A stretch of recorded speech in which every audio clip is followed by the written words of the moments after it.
What's up, guys? It's your boy Blu-rayDave back with another video, and welcome to part 2 of my experience and love for DC Comics. Alright. So, yeah, guys, I really thought things were getting weird with DC, but as I said in the previous one, after when I watched Dawn of Justice, I'm like, I love this. I can't wait for Justice League because, you know, I've been wanting a Justice League movie for so long. I still haven't seen that one, guys.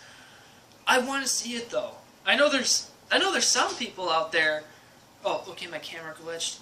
If that affects the video, I apologize. I know that there's some people out there, fans that love Justice League, but I haven't seen the movie yet. I mean, every time a new one comes out, I just instantly love that one. I mean, Suicide Squad, I still have my mixed opinions on it, guys, because you know, after Dawn of Justice came Suicide Squad, I heard that they had to do reshoots.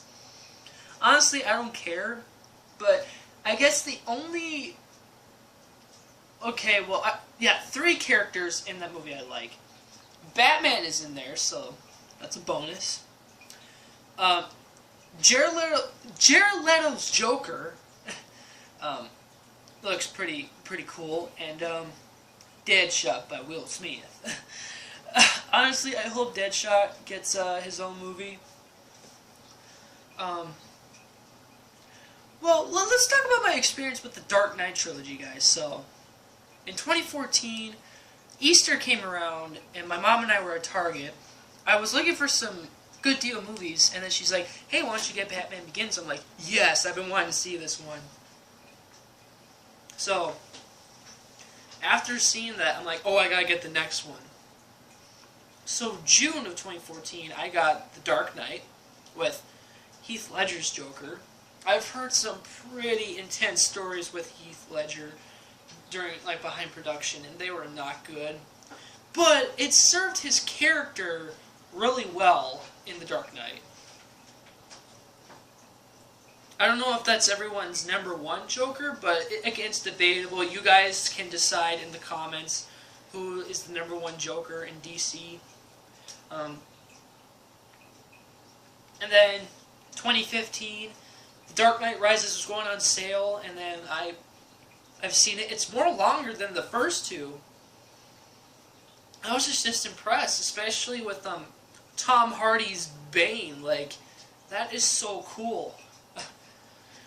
I mean, I didn't know what he looked like because he had the mask on, but when it came to Venom, when I saw like his full face, I'm like, that's Tom Hardy? That's cool.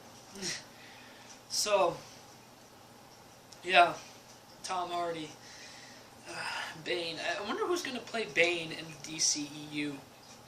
Now, if you don't know what the DCEU is short for, guys, yes, the DC Extended Universe, which means Man of Steel started that universe. And then it goes to Dawn of Justice, then Suicide Squad, then Wonder Woman, then Justice League. Next up is the upcoming Aquaman and Shazam. I know they're working on Wonder Woman 2, definitely the Green Lantern Corps. So, I thought DC was working on just one storyline, you know, like with Green Lantern and Batman. Well, I am not watching Watchmen because I've heard that's really bad, and hopefully I'll never watch it. Another franchise that I do not like is the 1980s Batman, guys. I am sorry, I just don't, I don't have an interest in it. I mean, if Michael Keaton and Christopher Reeves were to have a crossover movie back in the 80s, that would really impress me a lot. But, I mean, I guess they're in the same universe per se, but I don't know if they ever mentioned that in the movies. Again, I have not watched those movies. Although, I haven't seen that one Supergirl movie yet, because I think that one is part of the Christopher Reeves series. You know, like, Supergirl, she's another one of my favorite DC superhero characters, guys. I mean, guys, it is not wrong for us guys to like female characters, you know. I know there's some fans out there who look at them in a different way, but me, I just see them as superheroes because they're doing the right thing, you know.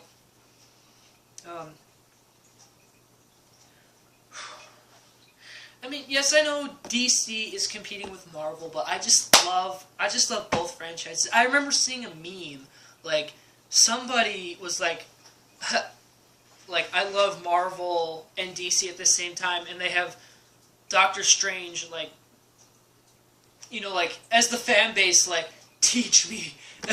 I already know how to deal with that, guys. So, yeah, let's see. Getting Man of Steel for my brother on his birthday 2 years ago was the best thing. And they were so close with an F-bomb at the end. You can just hear a little F-bomb in Dawn of Justice, but it's really quiet. And plus, I can't even hear it. When you watch the director's cut, they say it a second time, it's out loud, but I would just recommend muting it.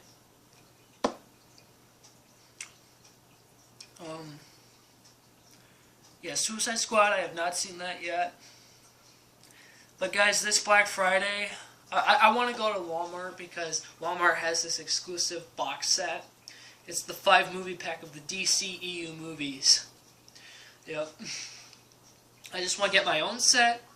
And once Aquaman comes out, hopefully I can see that one. Shazam, I am definitely most excited to see that one. Can't wait to see Zachary Levi as Shazam. I mean, yes, DC has their moments like they're dark, right? Because, you know, you gotta have different themes in different franchises. Like, you know, with Marvel Studios at Disney, they're kid friendly, while DC here, Warner Brothers, they have to be dark. But I guess they're going with the comedy field. Like, I guess they're learning from Marvel, you know? I mean, there's nothing wrong with, like, the light and dark, as long as you keep it in even balance. Yes, the DC universe has some funny moments. They're not always dark. But I'm sure Shazam will have dark moments too. I mean, it looks like a comedy film like Thor Ragnarok or Ant-Man or Guardians of the Galaxy, but, you know, I know it's going to be one of those movies. But getting Dawn of Justice for Christmas 2 Christmases ago was awesome, and it was on sale for $10. And it's for the 4 of us. Me, my brother, my sister, and my dad. Because I have my reasons why. The PG-13 version, that could be for the 3 of us to watch. Because, you know, I wasn't allowed to watch R-rated stuff back then. And the R-rated version could be for my dad.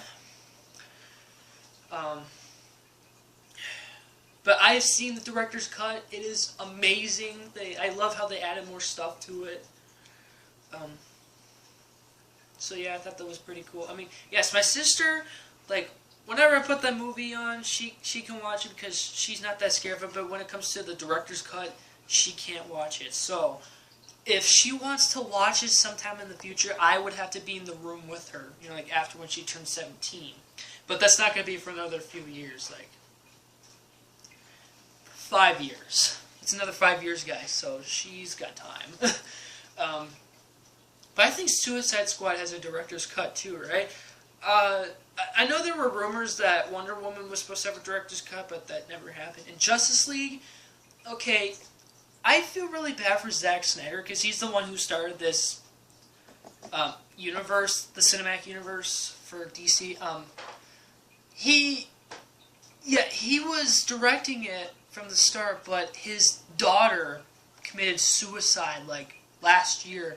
So, he gave the job to Avengers 1 and 2 director Joss Whedon to finish it. So, there was supposed to be like maybe there's some parts where, like, yes, there's like Joss Whedon's and Zack Snyder's parts in the movie all at once. But I think there's supposed to be an original Zack Snyder cut. Like, I've heard rumors that a Zack Snyder cut's supposed to come out. If that's the case, give me a release date, guys, so I'll know. But I still want to see Justice League. I want to see what Joss Whedon has done. He did a phenomenal job with Avengers 1 and 2, and I think he did great with Justice League. So, Wonder Woman. I recently saw Wonder Woman, guys. It is an amazing movie. Like, I gave it to my mom for her birthday, and she totally loved it too, because this is a movie we've been wanting to see. And yeah, she definitely has the powers of Batman and Superman, you know? I mean, that's been like a thing with like these two characters, right? Like Batman and Wonder Woman, they are like DC's #1 couple because they totally understand each other. Superman and Lois Lane is a thing, okay? They cannot break that up. I always saw this relationship between like Bruce Wayne and Rachel Dawes, because Rachel Dawes was Bruce Wayne's first lover. But I don't know if she exists in the DCEU, because she was killed off in Christopher Nolan's trilogy of Batman, so who knows. Also, I hear that Robin could be dead in this universe. I wouldn't mind seeing Robin, guys, because he's another key part of DC. I don't mind Richards' Robin. That's the Robin I knew. I don't like using the other name. But if they were to use Robin in the universe, they would just have to make him more serious, guys. He can't be cheesy. And I know I think he's the one who turns into Nightwing, right? And plus, when are we going to see Superdog? That's what I want to know. And the Lego DC movies, those really impressed me. I haven't seen all of them. And the Lego Batman movie, oh man, I freaking love that one too, guys. I haven't seen any recent animated PG-13 DC movies, but I'll get there eventually, guys. If they're really, really good. Now, with DC now, guys, I mean, I still love it, but here's the problem. Like, two iconic characters, like, their characters are being changed. Like Ben Affleck, I don't want him to leave as Batman. He looks really intimidating. And Henry Cavill, he's the best, like, British actor to play Superman. Now, they're having Michael B. Jordan. Like, remember Michael B. Jordan from 2015's Fantastic Four and Black Panther? Like, you know, when he played Killmonger? He's going to be playing Superman, but I know in the comics, Superman has a black friend, like a different Superman from a different universe. So if they're gonna do that, I'm fine with that, as long as they don't change him entirely. Because, oh gosh, because Henry Cavill is easily the best. Now the CW shows. I guess I want to say if it was either Arrow or The Flash that got me interested, because I don't know. I mean, I don't know if you guys love the shows or hate the movies, or love the movies or hate the shows, or love both. I love both, but here's the problem. Ever since Obama announced that disgusting thing 4 years ago, though some of those shows have been promoting that, and I'm like, what the heck? What the heck? These shows are supposed to be like kid-friendly in a way. It's hit Arrow once. That's what I'm assuming. Legends a few times. Supergirl a lot. I love the show Supergirl, especially Season 1. Season 1 was like, it was for kids to know, like, Supergirl is going to be another good show out there for kids. I love that crossover with The Flash, but I haven't watched The Flash in a while, but if it hits The Flash, I don't know what I'm going to do, but I love the crossovers, though, guys. And, DC Superhero Girls, oh my gosh, that's another show I'm agreeable to, because that's a show my sister can watch. And guys, like, when it comes to girl shows, like with Star Wars, Marvel, and DC, those are the shows I can agree with. Now, I've heard there's a new CW girl show, like it has Supergirl and other characters in there, I don't know. And Black Lightning, I haven't seen him yet, but I know he's on Netflix, but guys, I don't know what's going to happen, like, should I continue watching the shows or not? I don't know. In conclusion, I just love DC Comics, especially the DCEU, for what it is, because I know, like I said, they're in competition with Marvel Studios, but hey, I just love both franchises. Alright guys, thank you so much for watching. I hope you enjoyed. Please make sure to like, comment, and subscribe if you haven't already. And do you love DC as much as I do? Are you a hardcore DC fan? I mean, I don't know if I'm hardcore, but do you love the DCEU movies? And what's your favorite DC superhero of all time? Is it Superman? Is it Batman? Is it Green Lantern? Is it The Flash? Whatever. Alright, thank you so much for watching, and I'll see you guys in the next video. Thanks, bye-bye. May the Lord be with you guys. Always love you guys. Peace out, guys.